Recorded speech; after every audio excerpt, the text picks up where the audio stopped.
আমাদের দেশে সেপ্টেম্বর মাসের জন্য যে অনিবার্য পরিণতি রয়েছে, যেটি হয়তো আমরা ১৯৯১ সন থেকে বা গত ২০ বছর ধরে ৩০ বছর ধরে আমাদের যে ক্রমাগত পাপ, সেই পাপের ফলে যে সকল ক্ষত আমরা তৈরি করেছি আমাদের অর্থনীতিতে, আমাদের জ্বালানিতে, আমাদের আমলাতন্ত্রে, আমাদের ব্যুরোক্রেসিতে, আমাদের বিচার ব্যবস্থায়, সব জায়গাতে আমরা যে ঘাগুলো তৈরি করেছি, আমরা আমাদের চলার যে পথ, সেই পথগুলোকে যেভাবে আমরা নষ্ট করেছি, সেইগুলো এই সেপ্টেম্বর মাসে এসে যেন অল অন এ সাডেন কোথাও একত্রিত না হয়, সব ক্ষোভ যেন কোথাও জমা না হয়, মানে সব দুর্ঘটনা যেন এক জায়গাতে গিয়ে না ঘটে।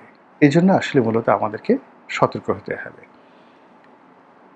আপনারা সবাই জানেন যে সরকার এই মুহূর্তে ভীষণ রকম একটা সেন্সিটিভ অবস্থায় রয়েছে জ্বালানি বিষয় নিয়ে। কোনো অবস্থাতেই জ্বালানির যে প্রয়োজন, সেই প্রয়োজনের সঙ্গে আমাদের যে রাষ্ট্রীয় ভর্তুকি, আমাদের সিস্টেম লস, যেভাবে অর্থাৎ বিভিন্ন এই জ্বালানি সেক্টরের সাথে যারা জড়িত, তারা যেভাবে পুকুর চুরি, সাগর চুরি করে আসছে লক্ষ লক্ষ কোটি টাকা। গত ধরেন সেই এরশাদ জমানা থেকে ৮০-র দশক থেকে আজ পর্যন্ত বিদ্যুতের ক্ষেত্রে, ডিজেল, পেট্রোল, অকটেন পরিবহনের ক্ষেত্রে আমরা সিস্টেম লস, গ্যাসের ক্ষেত্রে সিস্টেম লস, চুরি চামারির যে প্রশ্রয় দিয়ে আসছি, সেটি এখন আর বহন করা যাচ্ছে না এই ২০২৬ সনের জুলাই আগস্টে এসে।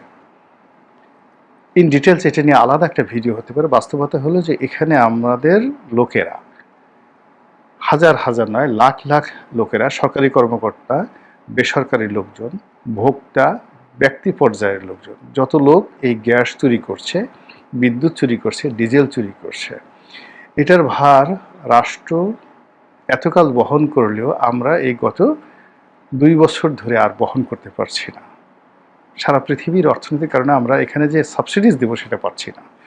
এটা এই সময়টাতে এসে মারাত্মক আকার ধারণ করেছে। ফলে এখন জ্বালানি প্রাইভেট সেক্টরে ছেড়ে দেওয়ার কথাবার্তা হচ্ছে এবং এটা নিয়ে আবার প্রতিপক্ষ রাজনীতি করার চেষ্টা করছে। কাজে এখানে সরকারকে খুব স্ট্রং সিদ্ধান্ত নিতে হবে, সমস্যার সমাধান করতে হবে। আর এই যে যারা বড় বড় কথা বলছে এই প্রাইভেট সেক্টরে দেওয়া যাবে না, তাদেরকে ধরে ঠিক পশ্চাৎ দেশে 10টা বাড়ি লাগিয়ে দিলেই ঠান্ডা হয়ে যাবে। কিন্তু এই জ্বালানির সমস্যা নিয়ে যদি 10 লাখ লোক রাস্তায় নামে, এদেরকে পশ্চাৎ দেশ লাল করাতে দূরের কথা, এদের সামনে দাঁড়ানোর মতো কোনো শক্তি এখন রাষ্ট্রের হাতে নেই। এগুলো একটা কত জটিল একটা সমস্যা।